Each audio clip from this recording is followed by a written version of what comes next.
ਅੱਛਾ अजकल ਜ਼ਿਮੀਂਦਾਰਾਂ ਦਾ ਇਸ਼ੂ ਚੱਲ ਰਿਹਾ ਬੜਾ ਤੇ ਗੰਦਮ ਜਿਹੜੀ ਹੈ ਬਿਲਕੁਲ ਤਿਆਰ ਹੈ ਪੱਕੀ ਹੋਈ ਹੈ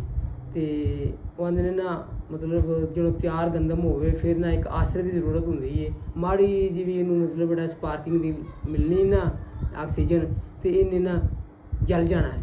ਤੇ ਹਰ ਸਾਲ ਹੀ ਵੈਸੇ ਹੁੰਦਾ ਬਹੁਤ ਨੁਕਸਾਨ ਹੁੰਦਾ ਜ਼ਿਮੀਂਦਾਰਾਂ ਦਾ ਵਿਚਾਰੇ 6 ਮਹੀਨੇ ਜ਼ਿਮੀਂਦਾਰ ਜਿਹੜਾ ਹੈ ਉਹਨੂੰ ਕੀ ਕੁਛ ਕਰਦਾ ਉਹਨੂੰ ਗਾਂਦਾ ਆਵੇ ਉਹਨੂੰ ਲਾਂਦਾ ਆਵੇ ਉਹਦੇ 'ਚ ਪਾਣੀ ਪਾਉਂਦਾ ਆਵੇ ਕੱਦੂ ਮਾਰਦਾ ਆਵੇ ਹੱਲ ਚਲਾਉਂਦਾ ਆਵੇ ਮਤਲਬ ਬੜੇ ਮਰਹਲੇ ਹੁੰਦੇ ਨੇ ਪ੍ਰੋਸੈਸ ਹੁੰਦੇ ਨੇ ਮਤਲਬ ਬੜੇ ਇਹਨੂੰ ਦਾ ਖਿਆਲ ਰੱਖਣ ਦੇ ਤੇ ਉਹਨੂੰ ਇਸ ਤਰ੍ਹਾਂ ਹੀ ਮਤਲਬ ਬੜਾ ਇੰਨੀ ਦੇਰ ਤੇ ਮਿਹਨਤ ਕਰਦਾ ਜਿਵੇਂ ਬੱਚੇ ਦਾ ਖਿਆਲ ਰੱਖਦੇ ਨੇ ਤੇ ਜਦੋਂ ਪੱਕਦੀ ਇਹ ਕਣਕ ਤਿਆਰ ਹੋ ਜਾਂਦੀ ਹੈ ਤੇ ਜਦੋਂ ਫਿਰ ਅੱਗ ਲੱਗ ਕੇ ਜਲ ਕੇ ਰਾਖ ਹੋ ਜੇ ਤੇ ਦਿਲ ਨੂੰ ਬੜੀ ਤਕਲੀਫ ਹੁੰਦੀ ਹੈ ਬਲਕਿ ਸੁਣਨ ਵਾਲਿਆਂ ਨੂੰ ਵੀ ਤਕਲੀਫ ਹੁੰਦੀ ਮੈਨੂੰ ਤਾਂ ਖਾਸ ਕਰਕੇ ਬੜੀ ਤਕਲੀਫ ਹੁੰਦੀ ਹੈ ਇੱਕ ਤੇ ਰਾਸ਼ਨ ਜਿਹੜਾ ਹੈ ਮਤਲਬ ਬੜਾ ਹੈ ਉਹ ਅਨਾਜ ਹੈ ਉਹ ਮਤਲਬ ਬੜਾ ਲੋਕਾਂ ਨੂੰ ਮਿਲਦਾ ਖਾਣ ਵਾਸਤੇ ਉਹ ਜ਼ਾਇਆ ਹੁੰਦਾ ਹੈ ਦੂਜੇ ਨੰਬਰ ਤੇ ਉਹਦੇ ਪੈਸੇ ਜ਼ਾਇਆ ਹੁੰਦੇ ਨੇ ਤੀਸਰੇ ਨੰਬਰ ਤੇ ਮਿਹਨਤ ਜ਼ਾਇਆ ਹੁੰਦੀ ਹੈ ਚੌਥੇ ਨੰਬਰ ਤੇ ਮਜ਼ਦੂਰ ਲੋਕਾਂ ਦੀ ਮਜ਼ਦੂਰੀ ਜ਼ਾਇਆ ਹੁੰਦੀ ਹੈ ਇਸ ਵਜ੍ਹਾ ਤੋਂ ਆਪਣੇ ਖਾਸ ਖਿਆਲ ਰੱਖੋ ਆਪਣੇ ਗਿਰਦ ਗਿਰਦ ਇਹਨਾਂ ਦਿਨਾਂ ਦੇ ਵਿੱਚ ਕਿ ਕੋਈ ਬੰਦਾ ਸਿਗਰਟ ਨਾ ਪੀਵੇ ਸਿਗਰਟ ਪੀਂਦੇ ਹੋਏ ਦੇਖੇ ਨੇ ਮਤਲਬ ਸਾਬਕਾ ਸਾਲਾਂ ਦੇ ਵਿੱਚ ਅਸੀਂ ਕਿ ਕਰੋੜਾਂ ਦਾ ਨੁਕਸਾਨ ਹੋ ਜਾਂਦੇ ਨੇ ਸਿਗਰਟ ਪੀਂਦੇ ਨੇ ਉਹ ਬਿਲਕੁਲ ਤਿਆਰ ਹੁੰਦੀ ਉਹ ਅੱਗ ਹੀ ਹੁੰਦੀ ਹੈ ਪੈਟਰੋਲ ਹੁੰਦਾ ਵੇ ਤੇ ਉਹ ਸੁੱਟ ਦਿੰਦੇ ਨੇ ਉਹ